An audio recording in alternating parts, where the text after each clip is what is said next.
Hey guys, welcome back to World of Warships. Today we're taking a look at the Rhode Island. With the US Independence Day event coming up, this is the first time we're going to be able to buy Rhode Island outright and not have to gamble on loot boxes for it. So we got to go over today and see what this ship is all about in 2024 World of Warships. It's got a lot of tools, it's got a lot of utility, and maybe Johnston was a little disappointing for some of us, myself included. So maybe you're looking for a different premium to go for on this US Independence Day event. The Rhode Island could be a very good choice for you. This is bringing the radar of a booster, essentially. It's a 9-kilometer radar that lasts for 40 seconds on a battleship. It also has a 15% speed boost here on a Georgia hull, so you're incredibly quick, and maneuvering around the map is not an issue at all. You have really good concealment because of that. You also have the American heal on the special secondary premium line, essentially, the Ohio, Georgia, and Massachusetts. So that's that 40-second cooldown time, which is extremely useful. It allows you to tank a lot more effectively and not die outright. Sure, Monty and the main line is going to have more total healing, but getting back to your heals quicker is a better deal, in my opinion.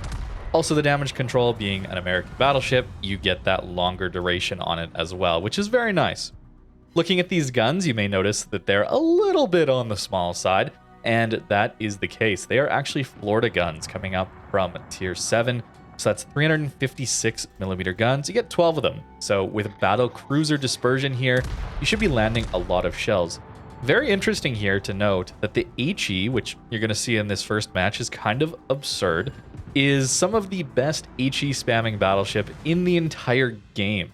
The Rhode Island is. The alpha damage here is kind of absurd. It retains the 5,000 alpha damage that oftentimes we see nerfed down whenever we have these battle cruiser type ships. Mecklenburg comes to mind, certainly, where sure, it's got battle cruiser like guns, those 305s, but then the HE alpha is nerfed so down that you actually don't land that devastating a salvos. But with Rhode Island, you certainly do. The improved dispersion here from battlecruiser dispersion and this extremely high alpha damage means you can land upwards of 10 or 11,000 damage just from an HE salvo. It feels like you're playing a Conqueror, kind of. Certainly not with the AP, but the HE certainly feels like that at times. It only has a 31% fire chance though, so not quite as many fires as something like a Conqueror, but the accuracy giving you more hits on target should be making up for that. The HE spam here is no joke. It is incredibly powerful. The AP shells, though, do have a special gimmick of their own where they have slightly improved ricochet angles. So that should be a bit like Petro, not Des Moines level. That would be amazing. But no, we don't get Des Moines levels of AP angles. It's more like Petro, so only 5 degrees improved. But that's still better than nothing. But it does mean that these main guns feel a little bit weak when it comes to the armor piercing at tier 10. Less than 10,000 alpha damage, and the pen is just okay. It's an HE spammer, guys. It is very much an HE spammer. That's what I've found to be the best option for this ship. Although I did try to push in, this is not really a ship that wants to play all that close. These secondaries and this damage control, this radar seem to make you think you want to push in with it.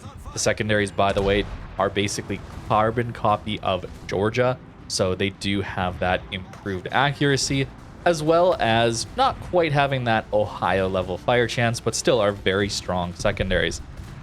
It's just that the armor here lets you down. Georgia already, to me, does not feel like a very well-armored battleship at tier 9. Mainly down to the superstructure. It's got a gigantic superstructure. Rhode Island inherits that. And then we also have the problem of the bow and stern sections being 27 millimeters. So you're going to get overmatched by pretty much everything. The turret angles are pretty poor when kiting, especially that number 2 turret. So you see how much broadside I actually have to give to this Monty just to shoot him with that number 2 turret. And we get very fortunate to not take too much damage there. The secondaries can work. They can be fun. But this ship is going to die very quickly at closer ranges, especially in the current age of World of Warships, where people are pretty good from long range at spamming you down with HE, and armor piercing is going to do insane damage to this thing as well. Not to mention sap as well. It's tough. It's a little bit tough, but with your concealment, this speed boost, the speed, and this radar being situationally very powerful for dealing with destroyers, you just have to time your push, really, is what it comes down to. I just would not recommend you go brawling with a Rhode Island. I tried.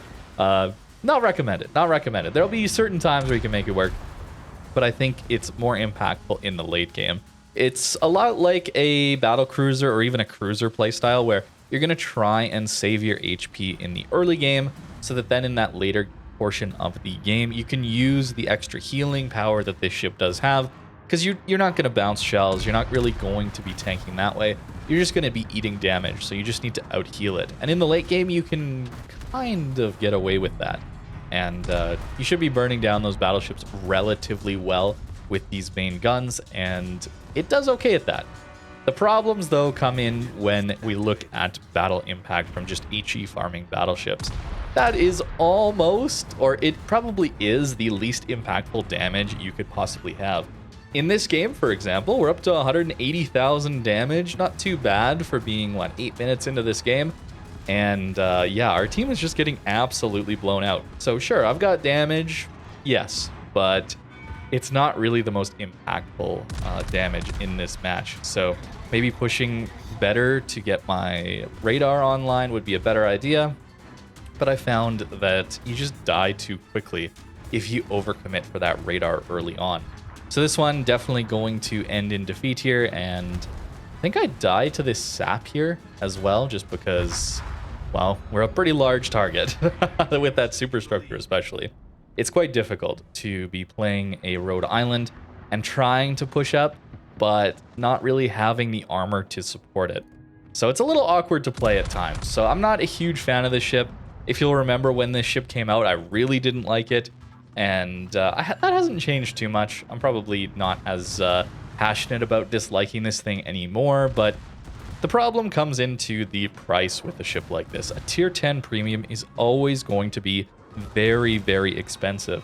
Typically, we see them around that 35,000 doubloon range, and I don't have the actual price it's going to be sold for quite yet, but we'll see that soon enough when this event actually gets released. But I'm going to assume it's around that 35,000 doubloons, maybe 40,000 if they're feeling especially, I don't know, they're selling a tier 10 premium again, I guess. Maybe they want a little bit more money from it. I don't know. But let's say 35,000 doubloons. That is a lot. That is a lot. That little clip there was just basically to show you guys you can push up and catch people off guard. It's nice. Pushing up here with the radar, pushing into a DD, pretty nice utility that way. But the price seems too high to me for what this ship is, especially when we still have the Wisconsin kicking around just barely when this video comes out. You should still be able to finish off the Wisconsin dockyard if you haven't.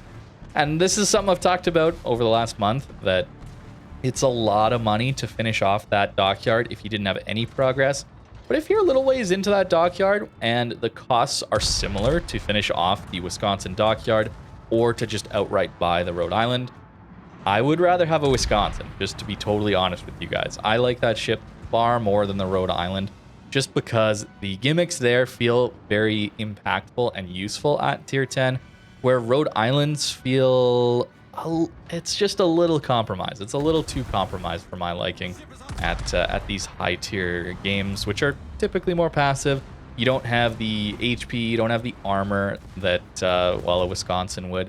Survivability wise, Wisconsin with its funny button, the combat instructions, it's very hard to kill that thing, surprisingly. And sure, the secondaries on Rhode Island are something that is better, but are you really getting into secondary range all that often? It's pretty difficult.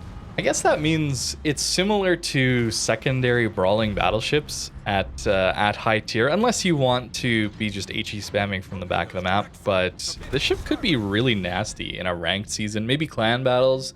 You could see a use for having this fast flanking radar ship. But in ranked, I can see this ship performing extremely well outside of the long-range HE spam role, which is pretty solid for this ship. But that's not as interesting playstyle-wise to me. So yeah, if you're thinking you're gonna play this in some sort of more competitive setting with less ships on the board, where you have the option to flank a little bit more, I can see this thing being pretty good. If you're more of a battle cruiser player, I suppose too, I should throw that in there as well. I kind of notoriously dislike battle cruisers in this game, and Rhode Island does remind me of that a lot more than being an actual battleship. So that could be a reason why I'm not as big a fan of this ship as well. So if you do like the battle cruiser playstyle, I can see you really enjoying Rhode Island as well. But yeah, for me it's a little bit rough. And while trying to record for this video, I also ran into my fair share of blowouts too, where the battle impact just wasn't there, especially for a ship that wants to play that HE spamming role at longer ranges, at least in that early game. So for those fast matches to come through and really not feel like there's a lot I could do to stop it or impact those games, might impact my decision making on this ship. But that's a reality of World of Warships these days. Nice little salvo into the incomparable there. We get very lucky that he doesn't just outright dev strike us. This is a waterline citadel, so, you know, not above water like maybe the main is, but yeah, it's no Wisconsin with that below water citadel. So a lot of the time here, I could be actually eating a lot more damage than I actually was in these games. The reverse gear, not too bad with the speed boost. We dodge the incomparable torps at pretty close range. And other than that, there's really not much to learn from this clip other than World of Warships can be a funny game at times. It's cool to have close range fights like this, but I wasn't really sure what was going on there. I suppose I should talk about the AP performance a little bit too, and I was just overall rather disappointed by it. It's not good at range, and at closer ranges, you'd think with smaller caliber, less pen, you're not going to be getting as many overpens, guaranteeing more citadel damage. And we get 2 citadels here with, what, 6 overpens? Now, sure, we took out like 80% of his health, so maybe I shouldn't be complaining from one perspective, but another perspective is this is 12 improved pen angle, 356 guns at tier 10, and this guy turned broadside to me at 8 kilometers, and I can't even finish him off in 2 salvos. It's a little disappointing for me. Maybe my expectations are too high, but the guns are nowhere near as impactful as I would like them to be. So I don't like the HE spamming playstyle as much, and because Rhode Island is sort of forced to play that role more often, I'm just not as much of a fan of this ship.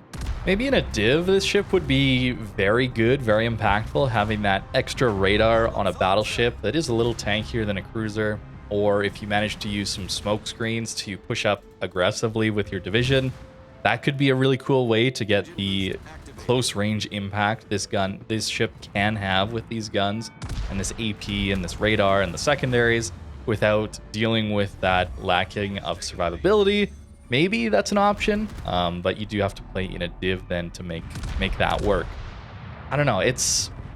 I just don't like it. Maybe it's that it's too low tier of guns, I guess. Even at tier 7, Florida doesn't have very big guns at tier 7, but makes up for it with some accuracy. That's kind of the whole gimmick of the Florida, which I actually enjoy at tier 7. But maybe pulling them up to tier 10 is just a step too far with these guns, even with the improved pen angles. At least the AP performance-wise here. Broadside Hindenburg. 7 overpens, so decent dispersion there, hitting 7 out of 12. But 7 overpens, man. These are little guns. Shouldn't they be not doing that? I don't know. Perhaps I just got unlucky, right? That's always possible. Here's a great example of the armor on this ship and pushing up to get battle impact. I'm gonna overdo it here a little bit. After getting that really strong HE spam game we saw at the very beginning of this video, I just wanted to push a little bit more with armor piercing and just try to play this more closer range playstyle, just to see if I could make it work. That's why a lot of these clips are of me pushing in, even though I'm always talking about it as a long range HE spammer. But that's just because I tried to make it happen. I tried to make the closer range stuff work, tried pushing up using islands, and it's hard. This is also a tier 8 carrier, I believe. Just going to absolutely crush us here over and over and over again. There won't be much I can do about it. So the AA is really not good on this thing at all either. And I guess the ASWs are just fairly standardized these days. There's really not much to talk about there. But pushing up, we get the Fletcher killed, right? He's too aggressive. We have a radar for when he smokes. That's pretty nice. We can maybe even go dark here by using the smoke to turn out. That could be cool. We're pretty close to a Marco Polo, so the secondary should do some work. We dodge the torpedoes. Feels good. No hydro on this thing, so pushing in can be a bit tricky. You can get yourself into some serious trouble without that hydro, with the speed boost especially. Very easy to overpush into torpedoes, but hey, we got plane spotting, right? So now we're going to take a rather big hit, I think. But we got to try and turn out. We've got to try and get away since our teammates are a little far, as you can see from the foregone, and the mines took a big hit early on, so I don't blame them. But yeah, we're a little bit on our own here. Another nice 10,000 damage from the tier 8 carrier. Really, really good that the tier 10 Rhode Island here doesn't really have the AA to deal with that. But hey, thanks to our friendly carrier, we do get some smoke, and I do manage to live this, which is cool. But that was only 40,000 damage for a ship that's got these secondaries of Georgia. It's got a radar to deal with those DDs. It's got improved AP pen angles, and we were pretty close to some vulnerable ships that made mistakes turning broadside to us there, and really didn't get much out of it. Another blowout. Again, I could have... The poor matchmaker, the getting these blowout games on the losing side is always not very fun. So that could be impacting things here as well. But, you know, nearly 2 million potential damage here at this point, and not even 100k. It's just not a good ship for me. For me, it's just not a good ship. This is a tier 8 cruiser that's bow onto us. He's bow tanking us without any issues. Yeah, that's a little disappointing. And sure, the AP pen angles aren't like that good, but I still would like to see some superstructure pens or something like that. The lack of overmatch is a big weakness. It's a massive pain point for anyone playing cruisers at high tier to deal with all the overmatch. So anytime you're playing a battleship without it, that is a pretty key strength of battleships these days, is that they need to have that overmatch to have any sort of impact on these guys, these cruisers, as they are pushing into you.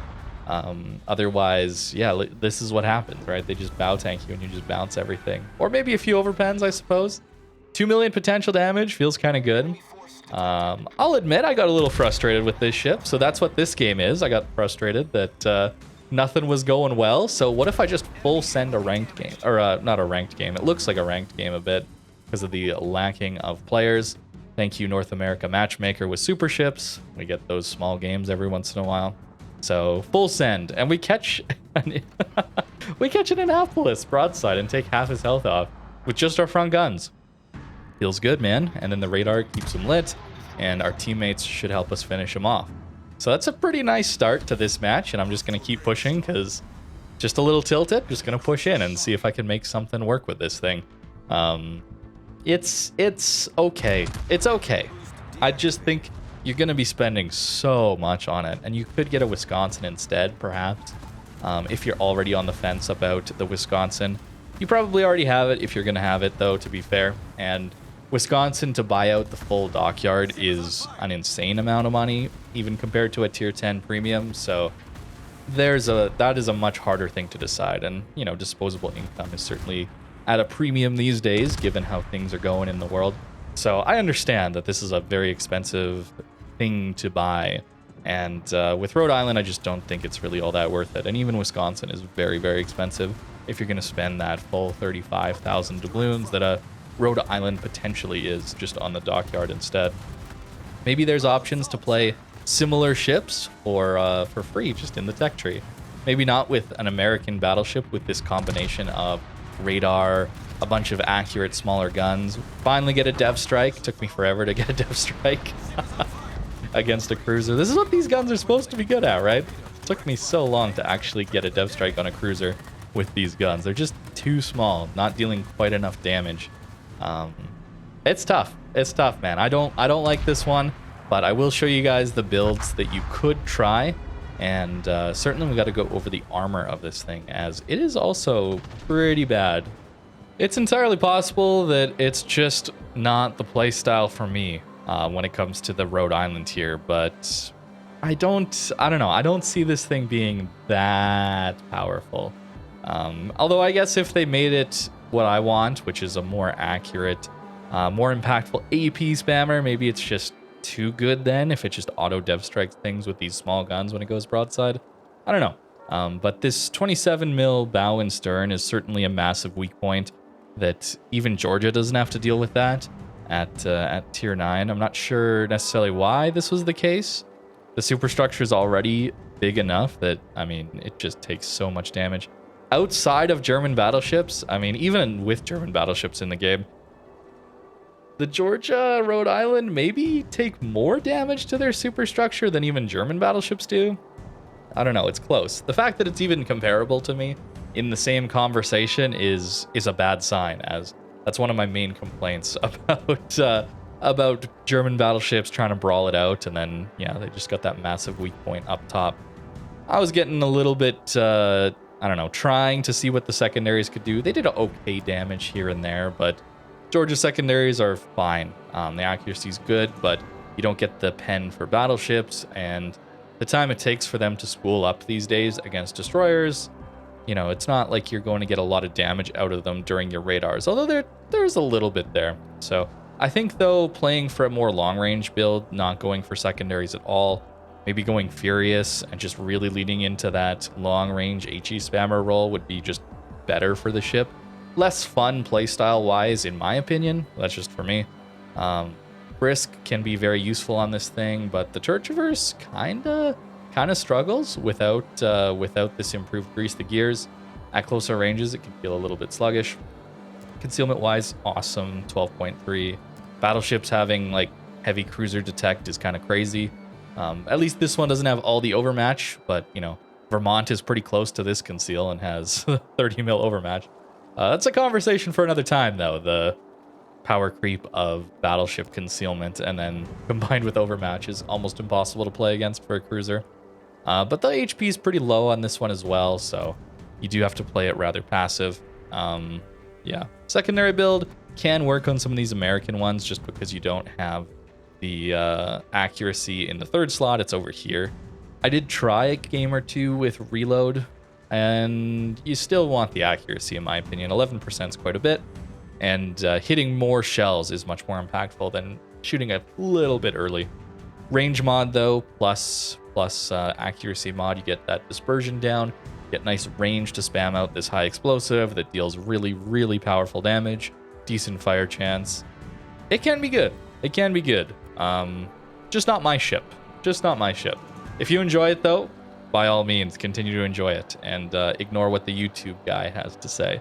But that's going to do it for today's video. I hope you guys enjoyed. Thank you very much for watching, and have a great rest of your day.